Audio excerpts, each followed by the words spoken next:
तो आज के इस वीडियो में हम आपको दिखाने जा रहे हैं सुहागनें खिलाने के लिए अवसान माता संकटा माता का पूजन कैसे करना चाहिए। कि निमंत्रण पाने के बाद सुहागन महिलाएं जब भी आपके घर आती हैं तो उनका बहुत अच्छे तरीके से स्वागत सत्कार किया जाना चाहिए, क्योंकि लक्ष्मी स्वरूपा सुहागन महिलाएं ग्रंथों में कही गई हैं, तो उसी तरह से पूजन सत्कार होना चाहिए। सबसे पहले आप उनको एक आसन देकर बिठाएं और फिर आप उनके माथे पर हल्दी और कुमकुम से टीका लगा सकती हैं। आप हल्दी और कुमकुम घोल लें और माथे पे टीका लगाएं। फिर उनके पैरों का पूजन किया जाता है, पैरों में हल्दी लगाकर इसके बाद जो है महावर लगाया जाता है। तो अगर संभव हो सके तो जो सुहागनें कर रही हैं, पूजा करने वाली हैं, तो वही अपने हाथों से सभी महिलाओं के पैरों का पूजन करने के लिए जो है उनके पैरों पे महावर लगाएं। एक और नियम है सुहागनों में महावर लगाने का कि उसी स्थान पर बैठ कर के महावर सभी महिलाओं को लगाना चाहिए जिस स्थान पे बैठ के वो पूजा करने वाली सुहागनें खाने वाली हैं। मैं आपको पूजा की तैयारियां बता देती हूँ। तो एक लकड़ी के पाटे के ऊपर गुलाबी या फिर लाल वस्त्र बिछा करके छुई या फिर सफ़ेद मिट्टी के 7 ढेले रखने हैं। घेरा लगा करके रखिएगा और बीच में सिंदूर रखा जाता है, ठीक है। और आसपास जो है सभी चूड़ियाँ बिंदी जो भी आप सुहागन महिलाओं को देना चाहती हैं वो रख दीजिएगा। उनमें माता का आशीर्वाद हो जाता है, सिद्ध हो जाते हैं। और आगे जो है जैसे कि हर एक पूजा कलश स्थापना और गौरी गणेश के पूजन के बिन अधूरी होती है, तो सुपारी में मौली धागा बांधकर श्री गणेश और हल्दी की गांठ से जो है आप गौरी माता का निर्माण कर सकते हैं, फिर पिसी हल्दी से बना लीजिएगा, ठीक है। आगे एक खास होता है, पान के पत्ते पर जो है संकटा माता का या फिर अवसान माता बोली जाती हैं, तो उनका चित्र बनाना होता है। तो रोली हल्दी मिला करके जो है अवसान माता का आप चित्र जरूर बना लीजिएगा, जैसा भी आपसे बने, ठीक है। माता लक्ष्मी का स्वरूप मानी जाती हैं सभी जो हमने ढेले रखे हैं मिट्टी के, और पान के पत्ते पर देवी हम बनाएंगे। और ये सभी तैयारियां हो जाने के बाद अब जैसा कि हर पूजा के पहले अपने आप को पवित्र कर लेना चाहिए। हमने कैसे वस्त्र पहने हैं, तो फूल की मदद से फिर कुश की मदद से अपने ऊपर 3 बार जल डाल करके पवित्र कर लीजिएगा, ठीक है।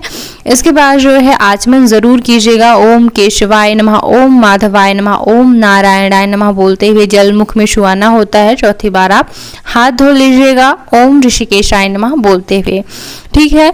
सबसे पहले भगवान को बुलाना होता है। आवाहन के लिए हाथ में चावल लेकर के प्रार्थना करनी होती है कि हे सभी देवियों और हे गौरी गणेश, हे कलश के सभी देवी देवताओं, यहाँ पर आकर विराजमान होइए चौकी पर और हमारी पूजा विधियाँ स्वीकार कीजिए।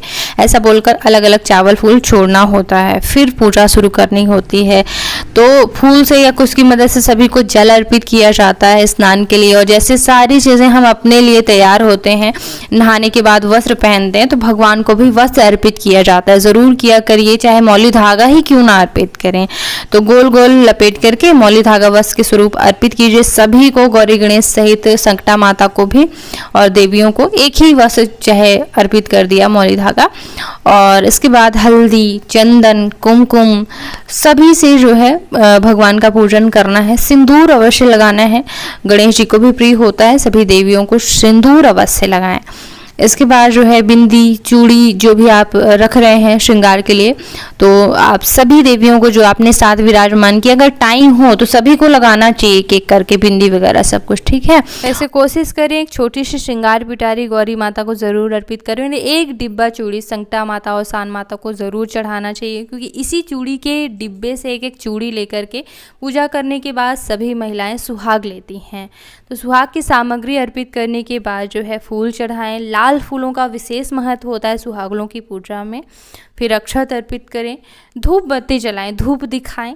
ऐसे अगरबत्ती वर्जित बताती हूँ, जो जैसा संभव हो। धूप दिखाने के बाद जो है दीपक प्रज्वलित करके दीप कर सकते हैं। फिर चावल से भी दीप करने की भावना कर सकते हैं। फिर भोग लगाना चाहिए। भोग लगाने के लिए एक डिब्बा अलग से मिठाई मंगा लेना चाहिए, ठीक है। या फिर चने गुड़ का भोग ज़रूर लगाएं। फल अर्पित करें अगर हो तो, और फल इत्यादि अर्पित करने के बाद जो है पान चढ़ाएं। जितनी सुहागन महिलाएं आप खिला रही हैं उतनी संख्या के पान ज़रूर होने चाहिए। और अवसान माता को सभी पान अर्पित कर दें, जो देवियां हमने विराजमान की हैं साथ उनको पान चढ़ा दें।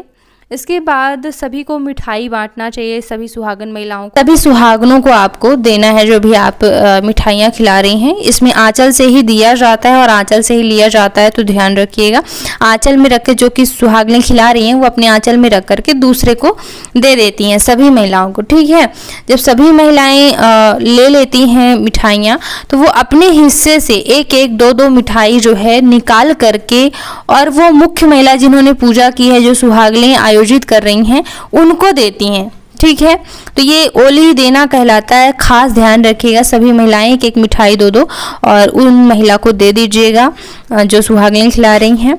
और फिर क्या होता है कि साथ साथ चने छीलने होते हैं, ठीक है। साथ साथ चने आप छील लीजिएगा अच्छे से, जिनकी ऊपर की नुकीली जो परत होती है वो निकलनी नहीं चाहिए, नोक जो है टूटनी नहीं चाहिए चनों की। साथ चने लेकर के सुहागनों की कथा सुनी जाती है। तो चने लेकर के सभी कथा का श्रवण कीजिए के बाद अक्षत स्वरूप जो हमने चने लिए हैं साथ, वो अर्पित करने के बाद जो है सभी महिलाएं प्रणाम कीजिएगा या आरती कर सकते हैं हम, ठीक है। तो इसके बाद जो है खाना होता है, सभी महिलाएं जो है चने गुड़ का सेवन करेंगी। देखिए चना गुड़ बिल्कुल गिरना नहीं चाहिए, मिठाई और जो भी चीज़ें आप सुहागनों में पाते हैं वो गिरना नहीं चाहिए। अगर जिन महिलाओं का गिरता है तो माना जाता है कि उन्हें सुहागनें दोबारा से करनी पड़ेंगी, जिनका गिरेगा वो करेंगे, ठीक है। तो ये मानता है, अच्छे से ध्यान से खाइएगा। जो बचता है आप जो है सूर्यास्त के पहले उसे समाप्त कर सकते हैं दोबारा भी, या फिर पति को खिला सकते हैं। कोई भी नहीं खा रहा है तो आप गाय को या फिर नदी में विसर्जित कर सकते हैं। तो ये हुआ। खाने के बाद जो है सभी एक बड़े बर्तन में वहीं पास किनारे कर करके हाथ धो लेंगी, मतलब चौकी लगी हुई है तो थोड़ा सा उससे दूर कर करके हाथ धो लेंगी। यहाँ पे यहीं पे हाथ धोने का आशय ये है कि कोई भी जूठन जो है नीचे नहीं गिरनी चाहिए, बड़े आराम से बड़ा सम्मान किया जाता है। तो वहीं पे हाथ धोने के बाद जो है अभी उठेंगी नहीं, आप जो है सभी सुहाग लेंगी। तो सभी जो है अपने आंचल से मदद से गौरी माता को और संकटा माता को सिंदूर लगाएंगी और वही उनका लगाया हुआ जूठा सिंदूर अपने माथे पे लगा लेंगी। एक एक चूड़ियाँ सभी महिलाएं पहनेंगी जो कि हमने संकटा माता को अर्पित करी होती हैं, और बिंदी हम लगाएंगे जो कि संकटा माता को अर्पित करते हैं, ठीक है। तो इसे सुहाग लेना कहते हैं। सभी सुहाग लेने के बाद जो है पान खाएंगे। जो भी वो पान होता है ना, पान ध्यान रखिएगा वो भी सुहाग का प्रतीक ही होता है। तो वहीं पे पान खाना है, बाद में नहीं खाना है कि आप बाद में खाएं। पान खा के थूका नहीं जाता है, निगल लिया जाता है। तो आप पान वहीं पे खा लीजिएगा और इस तरह से जो है सारी चीज़ें पूरी होती हैं। बार बार प्रणाम कीजिएगा, क्षमा याचना करें जिन्होंने सुहागनों की पूजा करी है कि पूजा पाठ में कोई गलतियां हो गई हो तो भगवान क्षमा करें, संकटा माता क्षमा करें, और जो भी जिसकी मनोकामना है वो सभी मनोकामनाएं बोलें। और महत्वपूर्ण चीज़ है कि जैसे अब उठने की बारी आती है तो थोड़ा सा आसन वहीं पे हिला दिया जाता है, पीछे खिसका दिया जाता है। चार कोने पकड़ करके जो भी वस्त्र जैसे हमने बिछाए हैं तो उन वस्त्र के चारों कोनों को पकड़ करके थोड़ा सा झूला झूला दिया जाता है और फिर जो है विदा कर दिया जाता है कि आप इस स्वरूप से अपने धाम को जाइए, लेकिन आशीर्वाद हमेशा बनाए रखिएगा, ऐसा प्रार्थना की जाती है, ठीक है। तो सभी का आसन पीछे खिसका दिया। जो पूजा कर रही थी वो अपना आसन पीछे खिसका करके और थोड़ा सा आसन के नीचे का जल माथे पे जरूर लगा लेंगी। ऐसा करने से पूजा का पूरा फल मिलता है। इस तरह से पूजा विधियां पूरी होती हैं। और जरूर इस वीडियो को देखने के लिए बहुत बहुत धन्यवाद। राधे राधे।